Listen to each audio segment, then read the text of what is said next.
Mesdames et messieurs, bonjour et bienvenue encore une fois dans votre émission Parole à l'auteur. Nous vous accueillons sur la chaîne culturelle OESO FM et aujourd'hui nous allons parler d'un sujet très important. Vous le savez, mesdames et messieurs, ici nous traitons de l'art et nous croyons que l'art peut œuvrer pour le développement d'un secteur mais également du monde entier.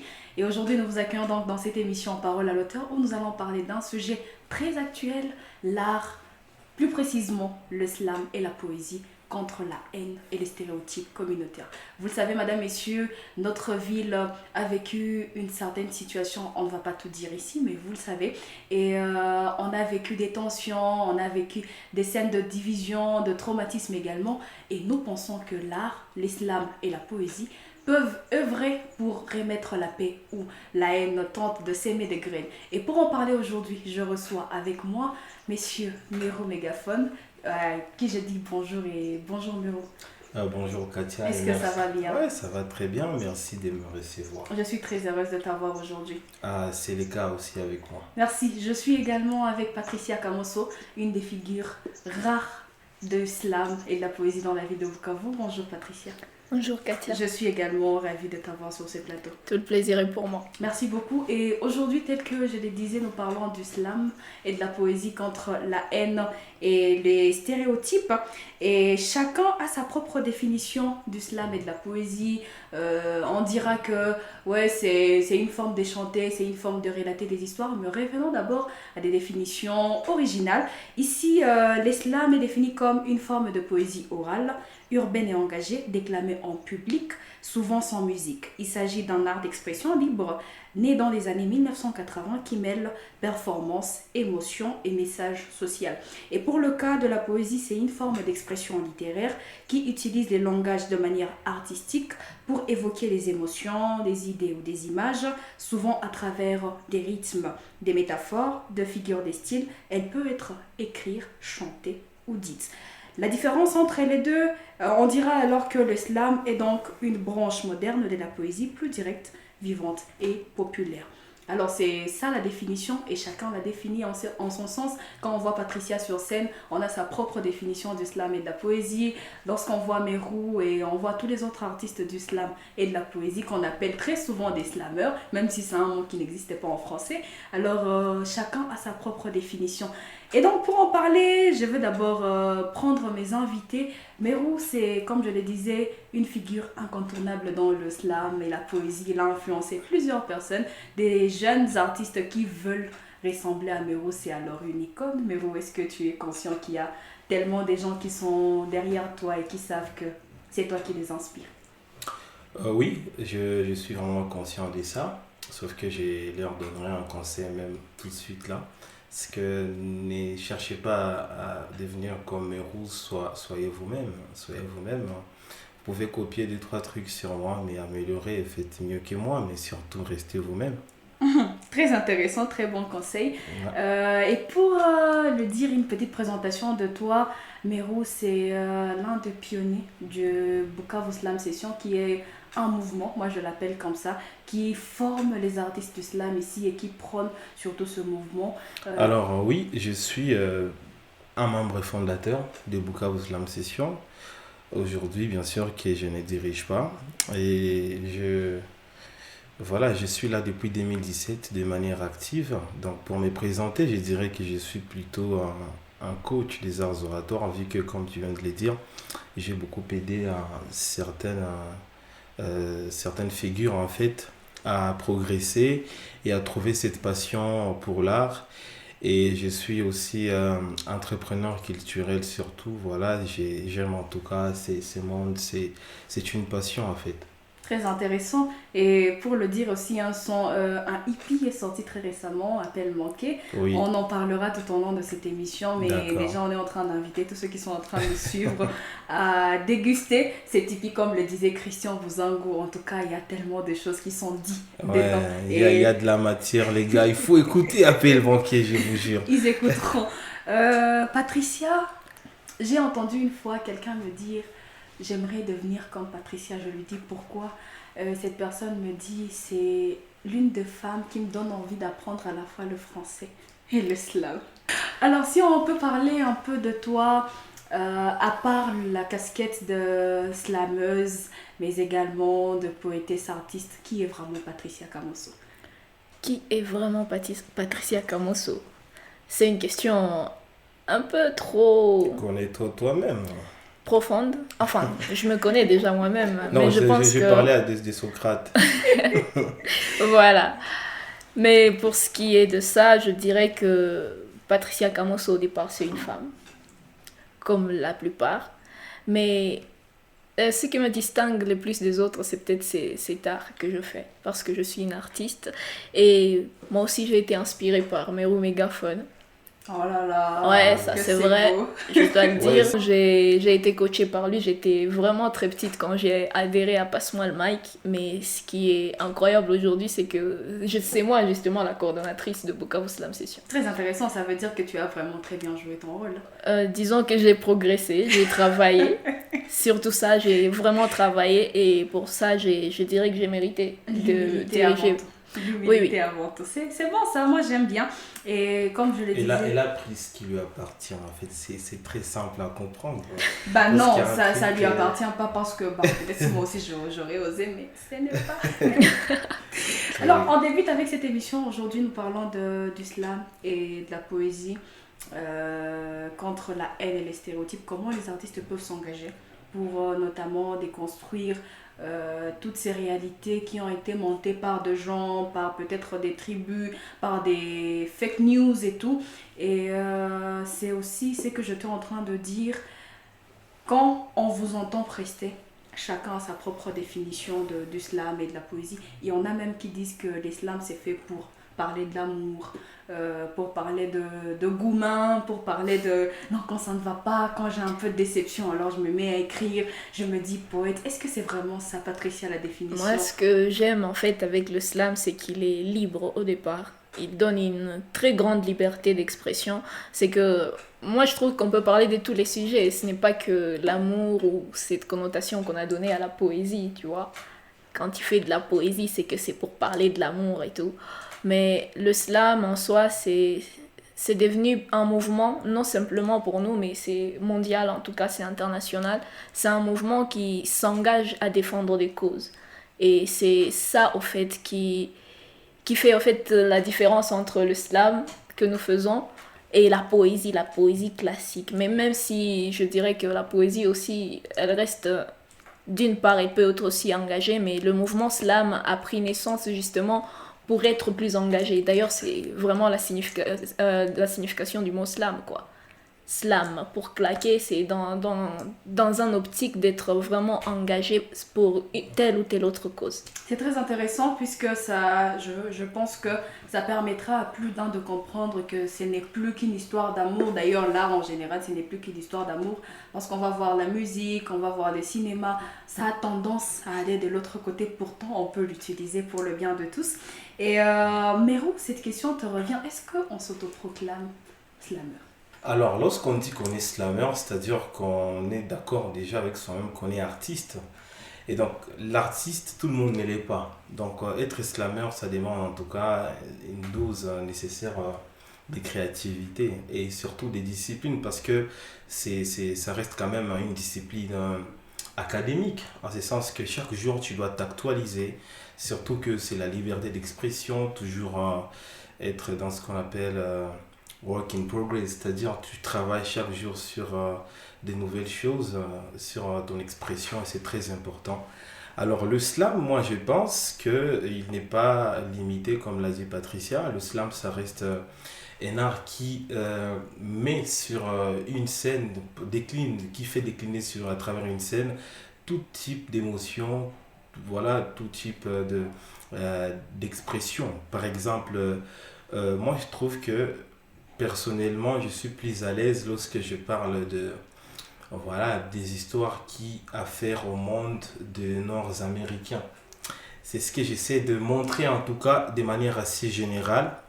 Donc je pense que je suis panafricain, en ce sens que tout ce que je dis, c'est pour non seulement réclamer mon humanité, ma personnalité, mon respect, mon charisme, mais aussi remettre aussi en cause...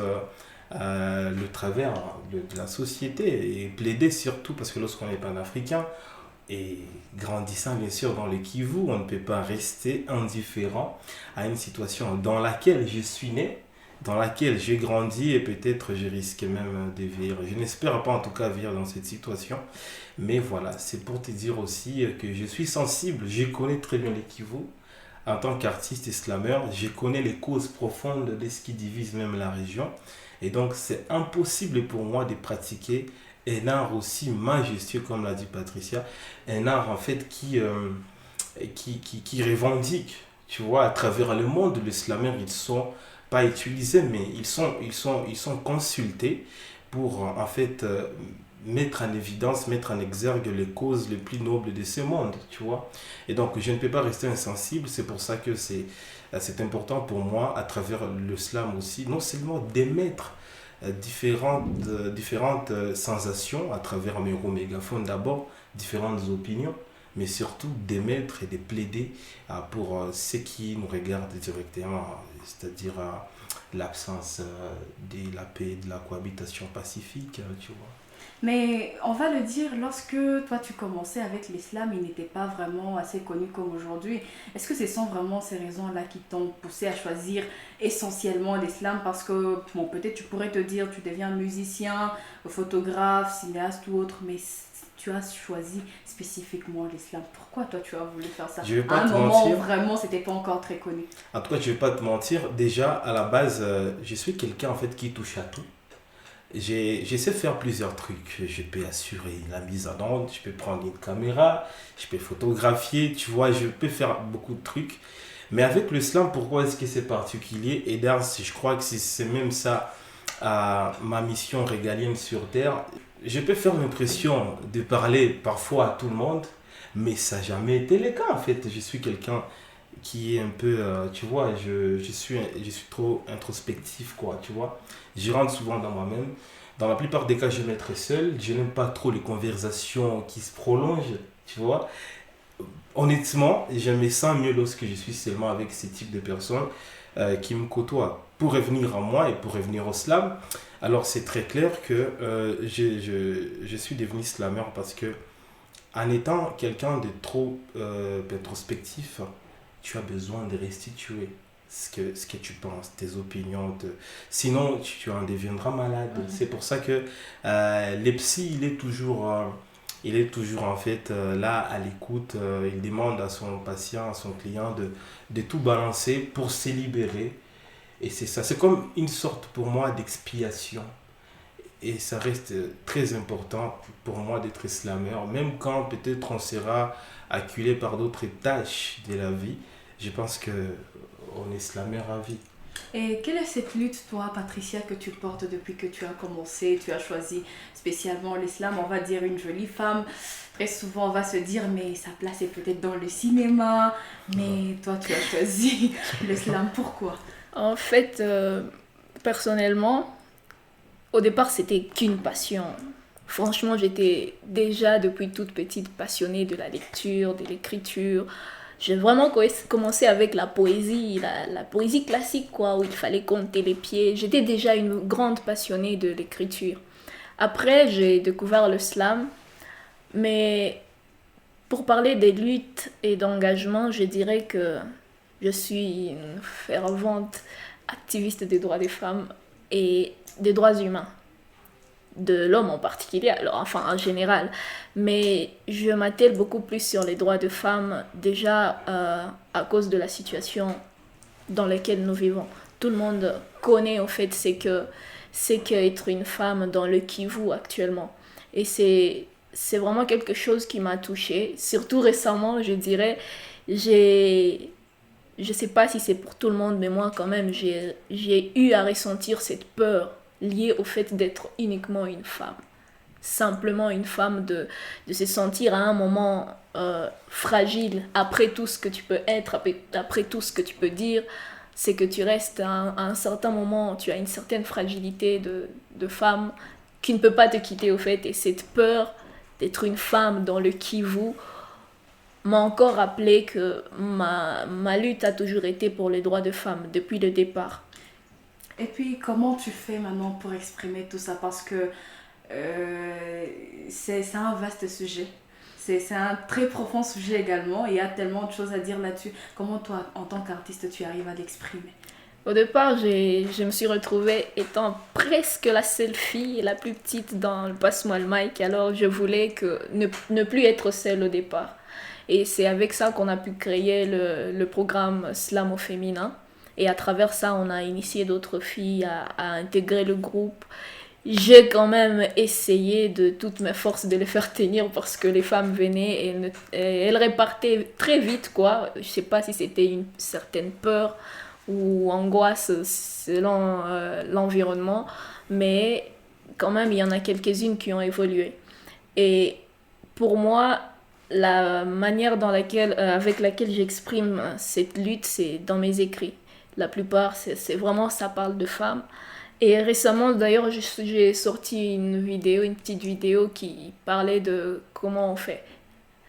Enfin, c'est le titre, comment on fait. Ça parle vraiment de ce que vivent les femmes dans le Kivu actuellement. Et moi, je dirais que j'ai une certaine fierté à voir aujourd'hui qu'il y a vraiment plus de filles dans le slam, même si elles ne sont pas encore autant que les garçons, mais il y en a quand même qui se donnent à fond. Et c'est toujours bien de ne pas être l'unique J'ai pas envie dans de l'art, te quoi. couper, mais je pense que s'il y a peu de femmes, oui, mais à mon avis, ce sont les femmes qui sont bien dans les Kivu en général et même au Congo, hein. Je veux dire même dans la région des Grands Lacs, parce que partout où je suis passé, j'ai vu vraiment de la qualité. Peut-être qu'on va parler ou évoquer cette peur-là de faire de l'art lorsqu'on est femme au pays ou On dans peut les déjà en Kivu. parler, c'est quoi le frein? Qu'est-ce qui Mais il freine n'avait pas que- fini, je voulais seulement compléter. Ah oui, le fait d'être une femme dans l'art. Je pense que toutes les femmes ont eu à faire face à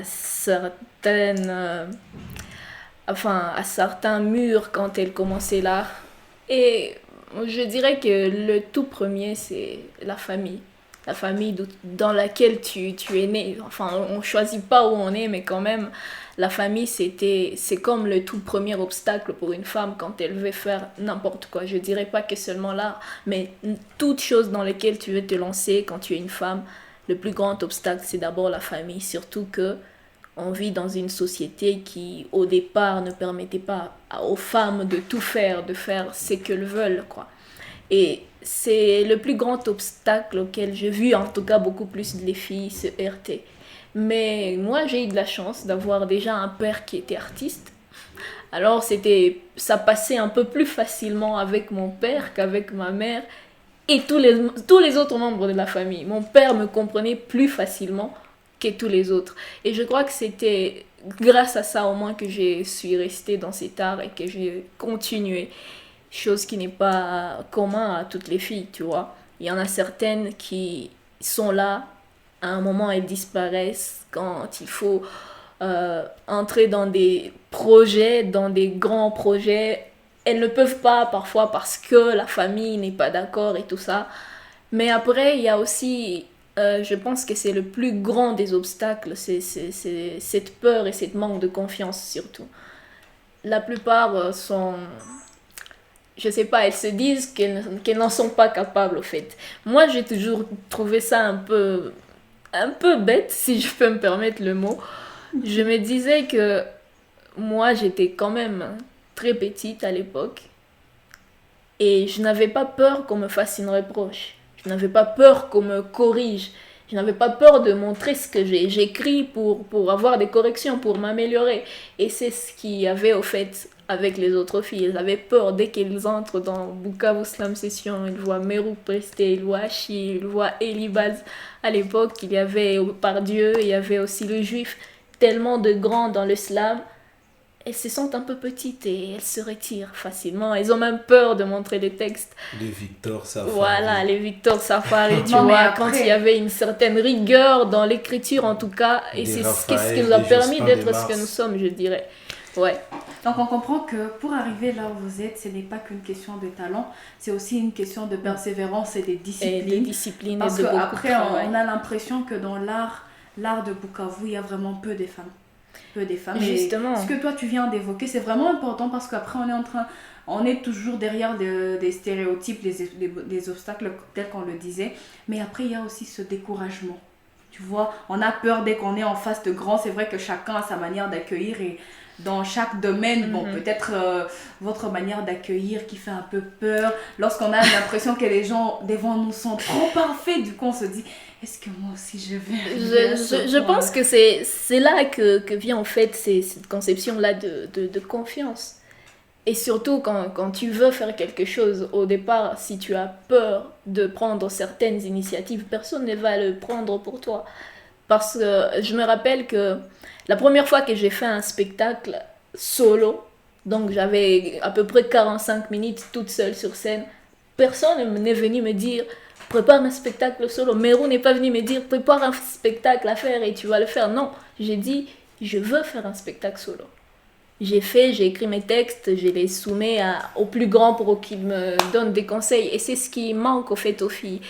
Elles sont là, elles se disent que j'ai écrit, mais quand tu lui fais une certaine reproche ou une remarque, elles ont du mal à l'accueillir facilement. Alors je pense que c'est là que les programmes comme Slam au féminin sont un peu plus importants parce qu'ils permettent, quand on est entre filles, on a un peu plus de facilité à se parler, à se dire des choses ou à les accueillir. Et c'est ce programme-là qui permet, par exemple, à certaines filles qui avaient du mal à se montrer, de pouvoir évoluer et essayer de travailler ensemble. Alors, on peut parler, Mero, de l'évolution du slam et la poésie à Bukavu. On dirait que ce sont ces mêmes figures qui reviennent chaque année. Au départ, quand on a commencé, je disais à Achille, tu vois comme on est nombreux là, frère.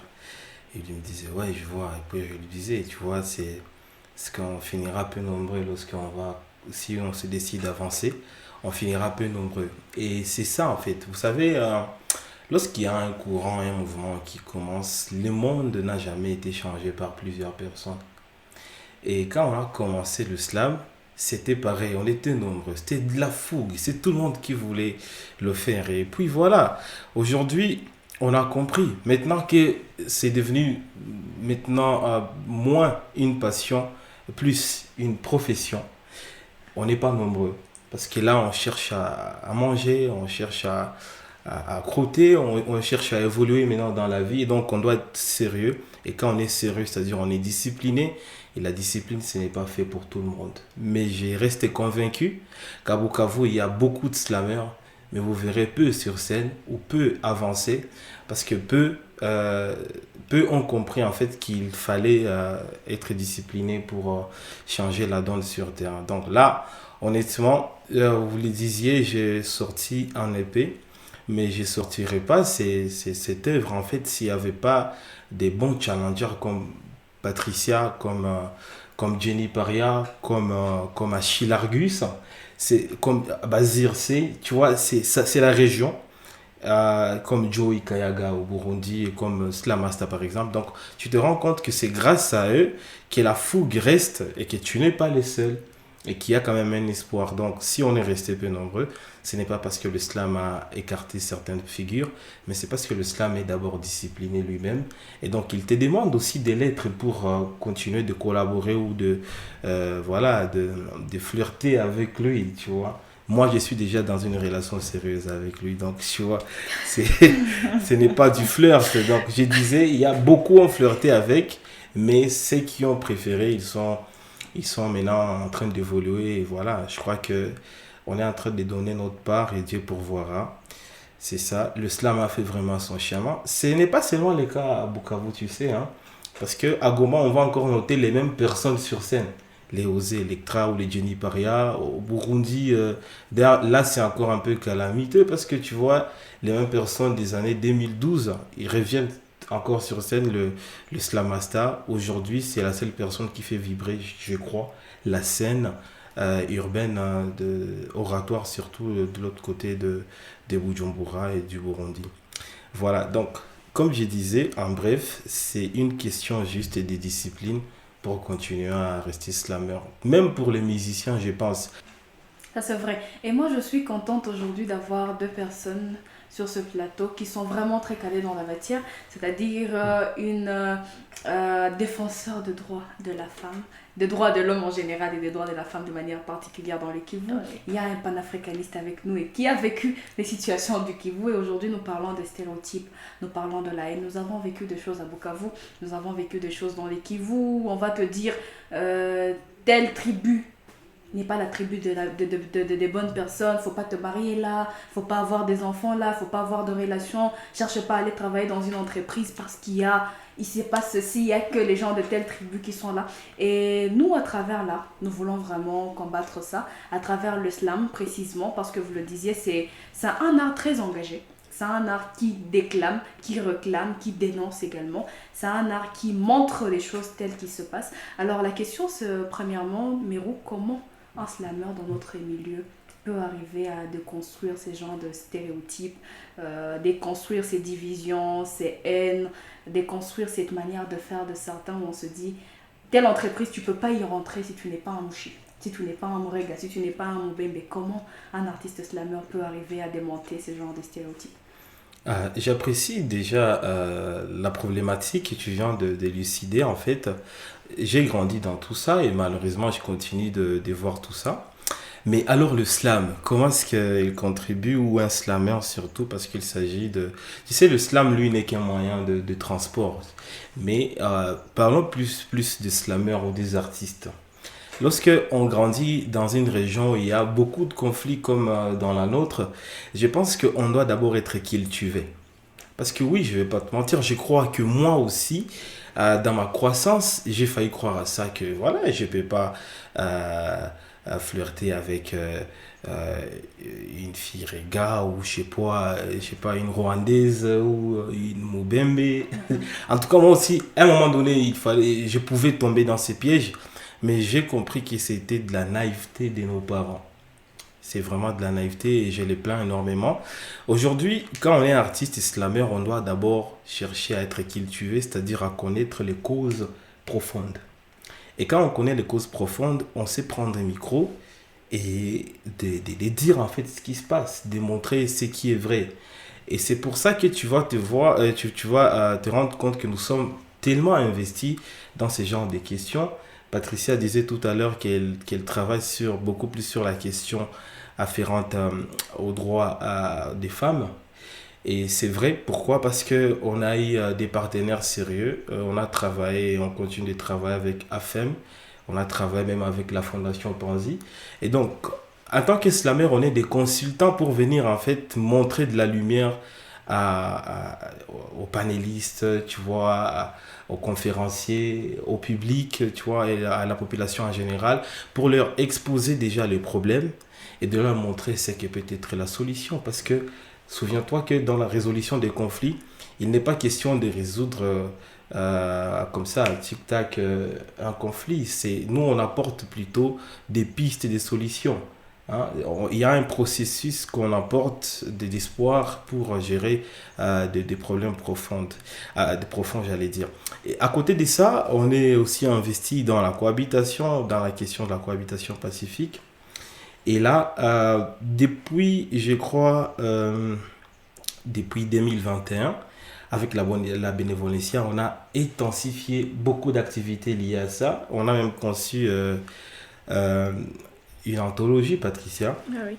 avec tous les auteurs de la région. Tout, en tout cas. Si tu penses que tu es grand auteur de la région, donc il y a forcément ton texte, il y a forcément ton texte quelque part dans l'ouvrage. Et donc, on a parlé de la cohabitation pacifique. On a proposé des pistes et des solutions. Et je suis très, très heureux qu'on n'ait pas aussi resté passif parce que il y a un programme qui tourne. Et je le répète souvent quand on me pose ce genre de questions, c'est le programme Slammer Fédérateur.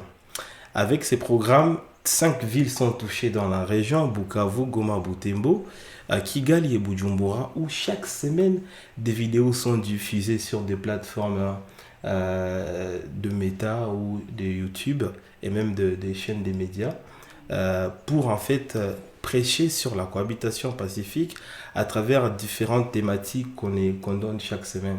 Ça peut être la circulation des personnes et leurs biens, ça peut être la polarisation, ça peut être la xénophobie et bien plus. Tu vois tout ça qui rentre dans ces cercles. Et c'est ça, en fait, les rôles des slameurs aujourd'hui. Dieu merci, c'est un art qui est très bien accepté. Je suis très content, l'islam est très bien accepté. Peut-être qu'il faut souligner l'unique barrière qu'il y a là-dessus, c'est parce que la politique de la sous-région ne permet pas, en tout cas, des collaborations de grande envergure jusqu'à présent. Mais Est-ce que, l'islam, est-ce que la question c'est de savoir est-ce qu'il y a cette liberté oui, d'expression? oui, heureusement, on est en République démocratique du Congo et je pense que ce qui est sûr, il y a des fois où les régimes, tel régime peut interpeller des artistes, mais dans la plupart des fois, en tout cas, les artistes, ils parlent, hein, ils parlent. Même quand on sait qu'on sera interpellé, donc voilà, il y a aussi des groupes de militants. Donc, moi, je pense que c'est ça, en fait, qui... j'apprécie vraiment le peuple congolais parce qu'il y a ces côtés militants qui est toujours mis en évidence de temps en temps lorsque il y a une dépravation. On pense quelquefois ici chez nous que les slameurs disent les choses en les camouflant. C'est-à-dire que vous utilisez peut-être de mots pour essayer un peu de faire... vous voulez dire quelque chose, mais peut-être pour éviter. Alors je vais les dire de telle manière, je vais les dire sous ce contexte-là. Est-ce que vous avez quelque part cette peur lorsque vous composez où vous vous dites non, je voudrais pas dire ça parce que je veux pas avoir de problème avec tel groupe de personnes?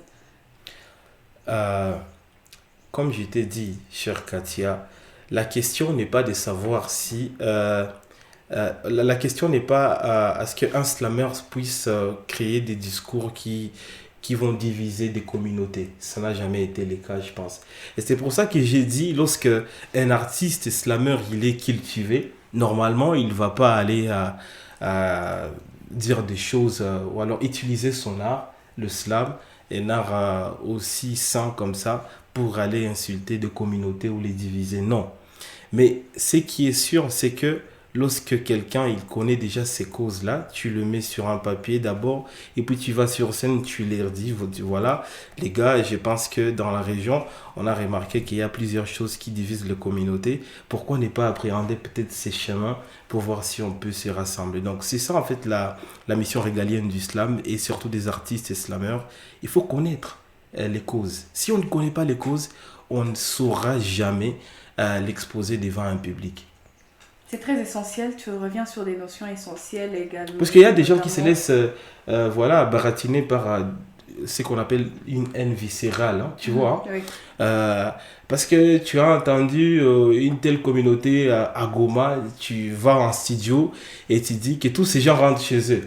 En fait, je ne peux pas être d'accord avec ça. En étant quelqu'un, moi-même, j'estime que je suis cultivé, donc je ne peux pas voir les choses comme ça. Tu vois, c'est de la haine gratuite, libérée comme ça dans la communauté, et ça empoisonne tout le monde et ça nous freine, nous tous. En fait, il Ça nous s'agit aide pas. de la responsabilité sociale, puisque oui, Oui. vous avez la parole, mais Et surtout, vous ne lorsque devez tu pas te rends tout compte de dire. ce que tu représentes, tu n'as pas besoin de diviser. Moi, je ne suis pas quelqu'un de fermé.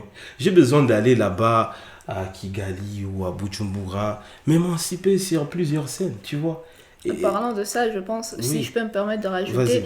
je crois que c'est ce qui demande en fait, c'est ce qui est important et très essentiel pour un artiste d'être professionnel. Et quand tu es un professionnel, tu as ces devoirs-là d'aller chercher les causes. Tu ne peux pas traiter un sujet sans avoir les informations qu'il faut. Tu ne peux pas parler des choses en te basant uniquement sur des stéréotypes ou des on-dit.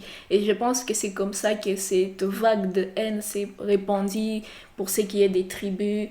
Parfois même aujourd'hui, si tu poses les bonnes questions, à savoir pourquoi vous dites par exemple qu'il ne faudrait pas marier une fille Rega ou pourquoi vous parlez mal des tribus du Rwanda ou peu importe les autres, ils n'ont pas vraiment des raisons valables, ils n'ont pas des solides, enfin des raisons solides pour dire qu'il faut faire ça ou ne pas faire ça. Moi je pense que c'est très important pour nous artistes quand on est professionnel et qu'on a la chance bien sûr de voyager, d'aller faire des scènes ailleurs, on a la chance de connaître aussi les gens.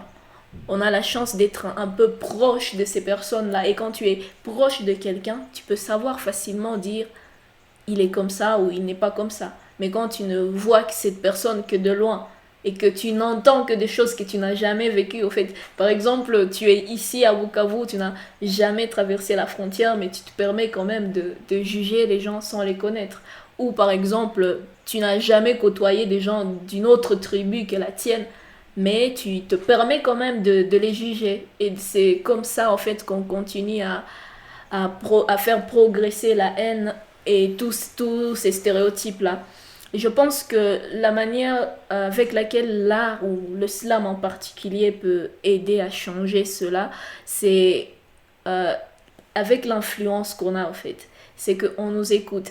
Et je reviendrai peut-être à ce que tu as dit, pourquoi on dit des choses en les cachant. Je pense pas qu'on les cache, mais c'est à ça en fait que servent les figures de style. Et ça, c'est ce qui rend beau la poésie, le slam. C'est la beauté de la poésie au fait. Et ça évite aussi d'être cru. Évidemment. Et d'être terre à terre quand même. Justement, et c'est à ça que sert en fait le slam. Il faut une certaine manière de dire les choses pour pouvoir les interpeller. Parce que moi, quand je dis quelque chose à quelqu'un, ce sera pas de la même façon si toi tu venais carrément, tu le dis une bonne fois pour... Enfin, tu le dis juste comme ça. Peut-être dans ta tête, tu le dis bien ou tu dis vrai, mais comment le recevra-t-il quand il l'entendra? C'est à ça, au fait, que servent toutes ces figures de style. Ça te permet de trouver la manière de dire les choses. Et je pense que c'est ce qui, aujourd'hui, nous a permis de faire voyager ces stéréotypes. C'est parce qu'on n'a pas la manière de dire les choses. En tout cas, je pense avoir répondu à la question. Et dans notre contexte, puisque oui, vous le disiez, l'islam, c'est un style quand même intellectuel. Il faut être averti, il faut s'autocultiver chaque jour. Mais dans notre contexte où la population, on voit en tout cas la population selon les échelles, comment vous arrivez, peut-être sur scène, à transmettre ces messages-là et espérer que vraiment les gens ils ont tout entendu? Parce qu'après, il y a des questions de figure de style, tout le monde n'est pas vraiment très au courant. Il y a l'emploi de mots, je sais pas, un mot que Mero a découvert, je ne sais pas, dans tel livre, il l'aime bien, il l'utilise, il sent que ça sonne bien, mais quand tu transmets ça sur scène, comment être sûr que la personne a vraiment compris? Bon, moi je dirais qu'au départ, on n'écrit pas que pour les autres, on écrit aussi pour soi. C'est que au fond, vous n'êtes pas obligé de tout comprendre, tout ce que je dis, mais si tu as quand même capté quelque chose qui t'a tiqué, et au fait c'est ça, c'est ce qu'il y a avec le slam. Tu peux pas tout retenir comme on retiendrait une chanson par exemple. Tu peux pas carrément tout avoir en tête, mais il y a cette partie-là qui t'a touché, et ça j'ai remarqué avec mon public. À moi, j'ai vu des gens qui répétaient certaines de mes phrases, mais pas carrément tout le slam, tu vois. C'est qu'ils ont quand même capté quelque chose de leur côté. Et c'est ça, au fait, le slam. Non seulement ça nous permet de nous à extérioriser ce qu'on a en nous, mais ça nous permet aussi de parler aux gens et d'être un peu proche d'eux. Je pense que c'est ça, au fait, pour moi, le slam, en tout cas. Et je pense qu'il y a aussi, quand on est un artiste professionnel, on a cette manière-là de savoir s'adapter à son public. C'est que il y a certains textes qu'on dit trop académiques parfois qui sont bons pour un certain public, et pour un autre ce n'est pas le cas. On sait quand même, je l'ai dit toujours, quand on est professionnel, on sait changer sa manière de faire selon son public, mais ça ne veut pas dire qu'on change carrément tous nos textes. On s'adapte juste de telle sorte que le public quand même arrive à comprendre. C'est pour ça d'ailleurs que j'aime bien qu'on fasse parfois des slams dans d'autres langues, dans le swahili, machi, parfois lingala, anglais. On ajoute toutes les langues parfois et d'autres fois non. Et le fait qu'on arrive à vraiment diversifier les langues, ça permet aussi d'être un peu plus proche du public. Ça permet aussi qu'ils nous comprennent quand on parle. Et au-delà de projets, au-delà de rencontres avec les organisations, au-delà de scènes, est-ce qu'il vous est arrivé, Mero et Patricia, de vous rendre auprès de votre public pour cette interaction vraiment de manière très directe, c'est-à-dire peut-être poser la question: qu'est-ce qui se passe dans votre communauté, qu'est-ce que vous avez constaté, qu'est-ce que vous proposez comme solution, ensuite relayer cela à travers vos mots, à travers vos spectacles? Et je ne sais même pas d'abord pourquoi je vais faire ces sondages alors que je vis dans cette communauté. pour commencer en fait. Et puis, ne minimisons pas aussi notre public, il est intelligent. Donc, si ils ont accepté le slam, s'ils aiment le slam, c'est-à-dire qu'ils comprennent en fait le slam. Non, Vous comprenez? allons Attends, dans le attends un peu, sens. Katia, laisse-moi te répondre tranquillement. Vas-y. Donc, c'est ça un public bien avisé. Donc, c'est un type de public qui s'est dit, nous, on aime le slam. Il y a d'autres, en fait, qui aiment le rap ou la culture urbaine ou la danse. Mais quand il y a une activité qui a affaire au slam, les gens, ils sont là. C'est-à-dire, tu ne vas pas venir là-bas alors que tu n'es pas capable d'écouter. Les gens, ils viennent, ils captent tout. Ils sont au courant. Donc, Bukavu, ce n'est pas un milieu où il y a trop d'analphabètes. D'ailleurs, il y en a peu, d'ailleurs, je crois. Et le public des slammers, je vous inviterai même prochainement, vous verrez. Hein. Tu vois quelqu'un, comme on aime si bien le dire actuellement, quand tu vois, tu sais, tu sens que lui, là, il va m'écouter. Hein? Tu vois, donc c'est un peu ça. Et je trouve que les slammers n'ont pas vraiment à aller faire des sondages. Par contre, une fois, on a lancé, je me souviens, un formulaire en ligne pour demander au public la manière dont on pourra en fait améliorer la qualité de nos présentations. Et c'est là qu'on a récolté des données qui nous ont vraiment servi et on est fiers de ça, tu vois. Mais en gros, en fait, le slam se comprend bien. Et comment je peux dire encore, je voulais dire c'est chill. Mais le slam, il se comprend, le slam, il se fait respecter, le slam, il se fait ambiancer aujourd'hui à Bukavu. Ce n'est pas seulement, comme tu as dit dans la définition, que ça s'est fait sans musique. Aujourd'hui, moi je suis devenu commercial, hein. Patricia aussi et Achille, donc Jenny Paria, tout le monde il commence à utiliser le slam avec la musique pour qu'il y ait ses côtés maintenant rentables. Très intéressant. Et je veux savoir, est-ce que vous avez l'impression ou à quel niveau vous pouvez estimer l'impact de vos productions? Parce qu'après, tu disais que tu n'as pas besoin d'aller rencontrer ton public, mais quelquefois, tu en as vraiment besoin. Parce que si on D'aller se rend... rencontrer, c'est-à-dire quoi? N'est pas prester avec Non, devant, genre juste cette interactivité, genre direct. Je veux le dire dans ce sens où, quelquefois, tu vas te rendre dans des milieux ruraux un peu reculés. Tu vois, là, ils comprennent peut-être pas le français, ils comprennent pas les figures des styles. Et pourtant, tu as besoin de faire passer un message. Ok. Est-ce que tu es sûr que ils comprendront facilement ce que tu dis ou, comme Patricia le disait, tu adaptes directement ton message, même si tu l'avais déjà préparé à l'avance et puis, boum, tu es censé improviser en ce sens-là. Oui, en fait, c'est là que intervient aussi le côté diversité, parce que nous sommes dans un milieu où un milieu artistique où il y a tellement des artistes beaucoup plus créatifs. Par exemple, il y a Achille qui peut te sensibiliser à travers un slam en Swahili, tu vois. Et je peux aussi les faire, mais en termes de qualité, de professionnalisme, on va plus penser à Achille. Donc ça dépend de quel public on veut aller sensibiliser ou aller rencontrer. Mais dans tous les cas, le message passe, quoi qu'il en coûte. La question du Si genre... je peux te rajouter, Oui, bien sûr. je pense que, en parlant de figures de style, elles existent dans toutes les langues. C'est d'ailleurs pour ça que nous aussi, on a des proverbes en chi qui ne disent pas directement ce qu'on veut dire, tu vois. Il y a quand même, ça existe partout, je dirais, et ce n'est pas quelque chose de difficile à comprendre. C'est souvent des comparaisons simplement qu'on essaie d'écrire, ça existe dans nos langues maternelles également. Alors je pense que notre public n'a pas vraiment du mal à comprendre, mais il y a quand même certaines poésies, et d'ailleurs c'est pour ça qu'il y a le slam aujourd'hui, qui est un peu plus libre, un peu plus expressif. Il n'est pas vraiment cette grande poésie classique là qui était un peu plus difficile à comprendre au départ. D'ailleurs c'était l'idée de créer le slam, c'était pour rendre la poésie moins ennuyeuse. Voilà, c'était exactement le terme de Mark Smith. Oui, et puis c'est pas tout. Je pense aussi que à travers ce que vient de dire Patricia, il est très important de noter que le slam, au fait, que nous faisons, ce n'est pas pour les Français, hein, ou pour les Anglais. Donc on peut utiliser la langue française ou la langue anglaise pour décrire les faits sociétaux, des faits locaux. Tu vois, je ne vais pas parler le français, ou alors utiliser une métaphore qui justement se décline plus chez quelqu'un qui vit à Lille ou à Paris par rapport à celui qui vit à Bukavu, à Panzi. Donc ça reste le français, mais un français en fait adapté à un public. Exactement. C'est bon, la question du genre, elle ressort toujours quand on parle de l'art. On le disait même en introduction à cette émission. Toujours les femmes, en tout cas, elles, on dirait qu'elles ont vraiment goûté aux stéréotypes et aux préjugés, surtout les femmes qui sont dans l'art. Toi, Patricia, comment est-ce que tu as fait de manière vraiment concrète? Comment tu as procédé pour une femme qui voudrait s'élancer, être comme toi, pas toi, mais qui voudrait vraiment suivre tes pas? Comment toi, tu as fait pour laisser derrière tout ça et continuer à mener cette lutte pour que d'autres comprennent que l'art, c'est pour tout le monde?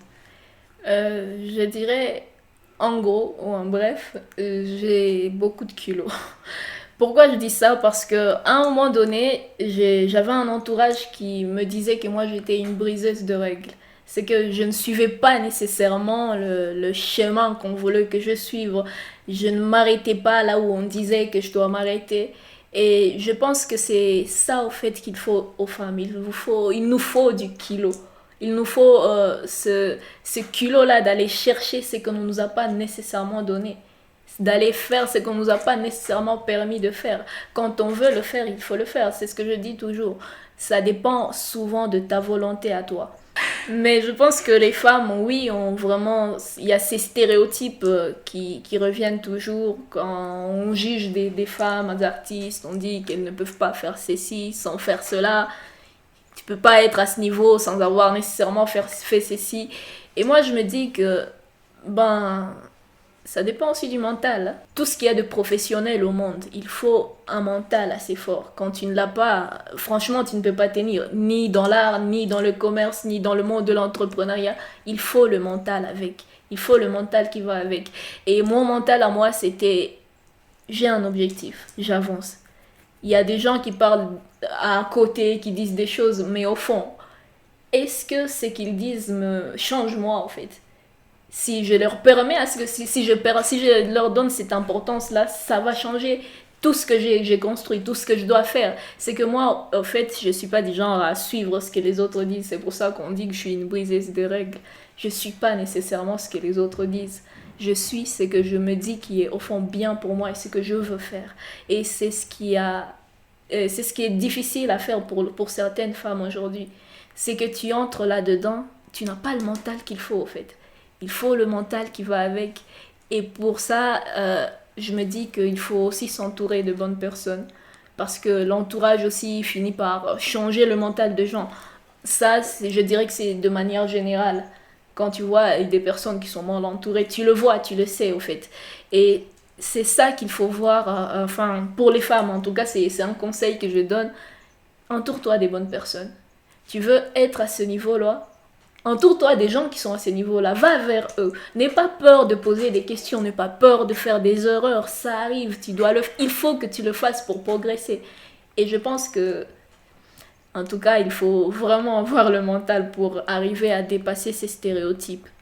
C'est vraiment essentiel. Et est-ce que toi, tu penses que être femme dans l'art t'a vraiment aidé Beaucoup. à être là où toi tu es aujourd'hui? Beaucoup. Je dirais que ça m'a aidé en grande partie, non, pas seulement à être là où je suis, mais à être qui je suis, au fait. Je pense que l'art m'a forgé quelque part. Ça m'a donné une certaine force que je n'avais pas quand je n'étais pas dans l'art. Je crois que tous ces obstacles-là auxquels je fais face m'ont permis de devenir ce que je suis aujourd'hui. Une fois, j'avais eu une conversation avec elle où elle m'avait fait part de ses craintes et honnêtement, j'étais comme, voilà, là, moi, j'ai dit un truc à Patricia, peut-être que ça avait eu de l'effet et tout. Je pensais bien faire et aujourd'hui, j'ai vraiment raison de l'avoir dit.